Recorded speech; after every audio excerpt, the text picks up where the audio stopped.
সর্বশেষ আপডেট বাংলা সংবাদে আপনাকে স্বাগত। প্রথমেই জানিয়ে দিচ্ছি সংবাদ শিরোনাম। লন্ডনে খালেদা জিয়ার সঙ্গে সাক্ষাৎ, যা বললেন জামায়াত আমির।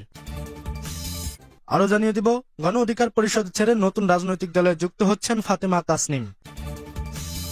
এরপরেই জানিয়ে দিব, প্রধান উপদেষ্টার সঙ্গে বৈঠক আজ, সুনির্দিষ্ট রোডম্যাপ চাইবে বিএনপি। আরো থাকছে, ইউরোপীয় ইউনিয়নের ৮ রাষ্ট্রদূতের সঙ্গে এনসিপির বৈঠক, কি আলোচনা হলো। আরো জানিয়ে দিব, মমতাজের সেকেন্ড ইন কমান্ড সহ ৪ আওয়ামী লীগ নেতা কারাগারে। এবং সর্বশেষ থাকছে, মুচলেকা দিয়ে থানা থেকে ছাড়া পেলেন বিএনপির ৩৩ নেতাকর্মী। শুনছিলেন সংবাদ শিরোনাম, এখন বিস্তারিত। লন্ডনে খালেদা জিয়ার সঙ্গে সাক্ষাৎ, যা বললেন জামায়াত আমির। যুক্তরাজ্যের লন্ডনে অবস্থানরত সাবেক প্রধানমন্ত্রী ও বিএনপি চেয়ারপারসন খালেদা জিয়ার সঙ্গে সাক্ষাৎ করেছেন জামায়াতে ইসলামীর আমির শফিকুর রহমান ও নায়েবে আমির সৈয়দ আব্দুল্লাহ মোহাম্মদ তাহের। লন্ডনে খালেদা জিয়ার ছেলে বিএনপির ভারপ্রাপ্ত চেয়ারপারসন তারেক রহমানের বাসায় তাদের এই সাক্ষাৎ হয়। এ সময় তারেক রহমানও উপস্থিত ছিলেন। প্রায় ২ সপ্তাহের সফর শেষে সোমবার সকালে জামায়াতে আমির শফিকুর রহমান দেশে ফিরেছেন। আব্দুল্লাহ মোহাম্মদ তাহের এখনো দেশে ফেরেননি। জানতে চাইলে খালেদা জিয়ার সঙ্গে সাক্ষাতের বিষয়টি স্বীকার করে মঙ্গলবার রাতে একটি গণমাধ্যমকে জামায়াতে আমির বলেন, বেগম জিয়ার সঙ্গে সাক্ষাৎ করেছি। আমরা একসঙ্গে অনেকদিন কাজ করেছি। উনি অসুস্থ, ওনার খোঁজ খবর নেওয়া আমাদের নৈতিক দায়িত্ব। বহুদিন পর আমাদের দেখা হয়েছে। আমরা ওনার জন্য দোয়া করেছি, ওনার কাছে দোয়া নিয়েছি। লন্ডনে খালেদা জিয়ার বড় ছেলে ও বিএনপির ভারপ্রাপ্ত চেয়ারম্যান তারেক রহমানের বাসায় আছেন খালেদা জিয়া। তিনি সেখানে লন্ডন থেকে ক্লিনিকের চিকিৎসকদের তত্ত্বাবধানে চিকিৎসা নিচ্ছেন। তারেক রহমানের সঙ্গে কোনো কথা হয়েছে কিনা সে প্রশ্নের জবাবে জামায়াতে আমির বলেন, দুজন মানুষ একসঙ্গে হলে তো অনেক কথাই হয়, অনেক কথাই হয়েছে, তবে তিনি এর বেশি কিছু আর বলতে চাননি। জামায়াতে আমির শফিকুর রহমান গত ৪ এপ্রিল ব্রাসেলস সফরে যান। এই সফরে তার সঙ্গে ছিলেন দলের নায়েবে আমির আব্দুল্লাহ মোহাম্মদ তাহের ও আমিরের আন্তর্জাতিক বিষয়ক উপদেষ্টা মাহমুদুল হাসান। সূত্রে জানা গেছে, ব্রাসেলসে ইউরোপীয় ইউনিয়নের সদর দপ্তর, একাধিক বৈঠক ও সাক্ষাৎ কর্মসূচি ছিল জামায়াতে আমিরের। সফরকালে ইউরোপীয় ইউনিয়ন পার্লামেন্টের সাউথ এশিয়ান ককাসের এমপিদের সঙ্গে বৈঠক, ইইউ এর ইন্টারন্যাশনাল অ্যাফেয়ার্সের সাউথ এশিয়া ডেস্কের কর্মকর্তাদের সঙ্গে পৃথক বৈঠক হয় জামায়াত প্রতিনিধি দলের। গণ অধিকার পরিষদ ছেড়ে নতুন রাজনৈতিক দলে যুক্ত হচ্ছেন ফাতেমা তাসনিম।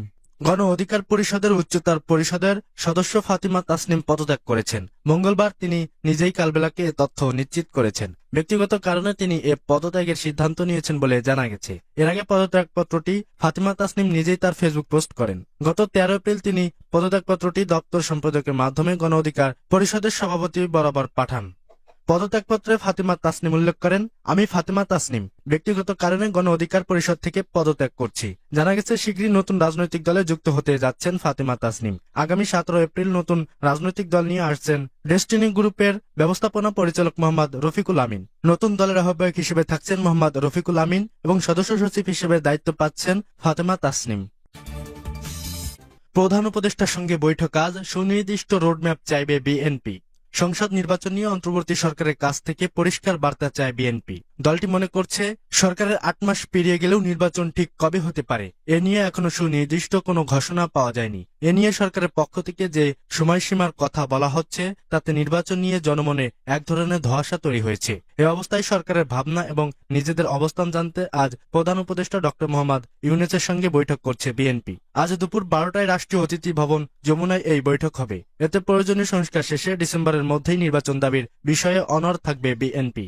পাশাপাশি এ ব্যাপারে দ্রুত সুনির্দিষ্ট রোডম্যাপের ঘোষণাও চাইবে। বিএনপি মহাসচিব মির্জা ফখরুল ইসলাম আলমগীরের নেতৃত্বে একটি প্রতিনিধি দল বৈঠকে অংশ নেবে। নির্বাচনের সময়সীমা ও সুনির্দিষ্ট রোডম্যাপ নিয়ে নেতিবাচক ধারণা পেলে দলীয় বৈঠকে পরবর্তী করণীয় নির্ধারণ করবে বিএনপি। চলতি বছরের ডিসেম্বর থেকে আগামী বছরের জুনের মধ্যে নির্বাচন হবে, একথা বলে আসছেন অন্তর্বর্তী সরকারের প্রধান উপদেষ্টা ডক্টর মোহাম্মদ ইউনূস ও তার দপ্তর। এরই মধ্যে সামাজিক যোগাযোগ মাধ্যমে সরকারকে ৫ বছরের জন্য ক্ষমতায় রাখার আকাঙ্ক্ষার কথা জানিয়েছেন কেউ কেউ। এমন প্রেক্ষাপটে নির্বাচন ইস্যুতে সরকারের উপর আস্থা রাখতে পারছেন না বিএনপি, যে কারণে দলটি প্রধান উপদেষ্টার কাছে প্রত্যাশা করছে ডিসেম্বরের মধ্যে নির্বাচনের জন্য নির্বাচন কমিশনকে আনুষ্ঠানিকভাবে জানাবেন, নির্দেশনা দেবেন, যথাযথ প্রক্রিয়ায় জাতির সামনে প্রধান উপদেষ্টা ও সংক্রান্ত ঘোষণা দেবেন। ইউরোপীয় ইউনিয়নের ৮ রাষ্ট্রদূতের সঙ্গে এনসিপির বৈঠক, কি আলোচনা হলো। ইউরোপীয় ইউনিয়নের ৮ রাষ্ট্রদূতের সঙ্গে মতবিনিময় সভা করেছে জাতীয় নাগরিক পার্টি এনসিপি। দলের পক্ষে মত বিনিময়ে সভায় অংশ নেন জাতীয় নাগরিক পার্টির আহ্বায়ক নাহিদ ইসলাম ও দলের জ্যেষ্ঠ যুগ্ম সদস্য সচিব ডক্টর তাসনিম জারা। মঙ্গলবার মত বিনিময় সভাটি অনুষ্ঠিত হয়। ইউরোপীয় ইউনিয়ন ইন বাংলাদেশ তাদের ফেসবুক পেজে একটি পোস্টে বৈঠকের বিষয়ে জানিয়েছে। এনসিপির জ্যেষ্ঠ যুগ্ম সদস্য সচিব ডক্টর তাসনিম জারা পোস্টটি শেয়ার দিয়ে লিখেছেন, বৈঠকে যোগ দিতে পেরে তিনি সম্মানিত বোধ করছেন। ডক্টর তাসনিমা জারা লেখেন, ইউরোপীয় ইউনিয়ন এবং 8টি সদস্য রাষ্ট্র Spain, France, Germany, Netherlands, Italy, Sweden, Switzerland, নরওয়ের রাষ্ট্রদূত এবং প্রতিনিধিদের সঙ্গে খোলামেলা মত বিনিময় অনুষ্ঠানে আমাদের আহ্বায়ক নাহিদ ইসলামের সঙ্গে যোগ দিতে পেরে আমি সম্মানিত। ইউরোপীয় ইউনিয়নের ফেসবুকের ভেরিফাই পেজের পোস্টে লেখা হয়, নবগঠিত ন্যাশনাল সিটিজেন পার্টির সাথে আজ মত বিনিময় হয়েছে। এতে এনসিপির দৃষ্টিভঙ্গি এবং অগ্রাধিকার, পাশাপাশি বাংলাদেশের গণতান্ত্রিক উত্তরণের জন্য ইইউ এর সমর্থন নিয়ে আলোচনা হয়েছে। মমতাজের সেকেন্ড ইন কমান্ড সহ 4 আওয়ামী লীগ নেতা কারাগারে। 2টি বিস্ফোরক ও একটি হত্যা মামলার আসামি মানিকগঞ্জ 2 আসনের সাবেক এমপি কণ্ঠশিল্পী মমতাজ বেগমের সেকেন্ড ইন কমান্ড সিংগাইর উপজেলা আওয়ামী লীগের সাধারণ সম্পাদক শহীদুর রহমান সহ 4 নেতা আদালতে আত্মসমর্পণ করেছে। মঙ্গলবার দুপুরে মানিকগঞ্জ চিফ জুডিশিয়াল ম্যাজিস্ট্রেট আদালতে তারা আত্মসমর্পণ করলে আদালতের বিচারক সিনিয়র জুডিশিয়াল ম্যাজিস্ট্রেট এক মোহাম্মদ আব্দুর নূর তাদের জামিন নামঞ্জুর করে কারাগারে পাঠানোর নির্দেশ দেন। মানিকগঞ্জ কোর্ট ইন্সপেক্টর মোহাম্মদ আবুল খায়ের বলেন, আত্মসমর্পণকারী প্রত্যেকের নামে গত 4 আগস্ট সিংগাইর ধল্লা পুলিশ ফাঁড়ি পোড়ানোর মামলা ও 2014 সালে সিংগাইর উপজেলা গোবিন্দল গ্রামে পুলিশের গুলিতে 4 জন হত্যার ঘটনায় পৃথক 3টি মামলায় আসামি হিসেবে নাম রয়েছে। মুচলেকা দিয়ে থানা থেকে ছাড়া পেলেন বিএনপির 33 নেতাকর্মী। ফেনীর দাগনভূঞা বাজার ইজারা নিয়ে দ্বন্দ্বের জেরে বিএনপির 2 পক্ষের মধ্যে সংঘর্ষের ঘটনায় যৌথ বাহিনীর অভিযানে আটক 33 নেতাকর্মী মুচলেকা দিয়ে ছাড়া পেয়েছেন। গতকাল দুপুর থেকে উপজেলার বিভিন্ন স্থানে অভিযান চালিয়ে তাদের আটক করা হয়। স্থানীয় নেতাকর্মী সূত্রে জানা যায়, দাগনভূঞা উপজেলা বিএনপির আহ্বায়ক কমিটি গঠন নিয়ে গত 4 মাস ধরে বিএনপির ভাইস চেয়ারম্যান আব্দুল আওয়াল মিন্টুর ভাই ও দাগনভূঞা উপজেলা বিএনপির আহ্বায়ক আকবর হোসেন এবং সদ্য বহিষ্কৃত জেলা ছাত্রদলের সহসভাপতি কাজী জামশেদুর রহমান ফটিক সহ বিএনপির নেতাকর্মীদের মধ্যে দ্বন্দ্ব চলছে।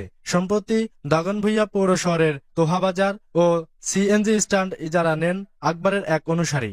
এ নিয়ে সোমবার ফটিকের অনুসারীদের সঙ্গে তাদের বাকবিতণ্ডা হয়। দ্বন্দ্বের জের ধরে গতকাল দুপক্ষের মধ্যে ধাওয়া পাল্টা ধাওয়া, ককটেল বিস্ফোরণ ও সংঘর্ষের ঘটনা ঘটে। এতে দুপক্ষের বেশ কয়েকজন আহত হন। পরে সেনাবাহিনী ও পুলিশ ঘটনাস্থলে গিয়ে পরিস্থিতি নিয়ন্ত্রণে আনে।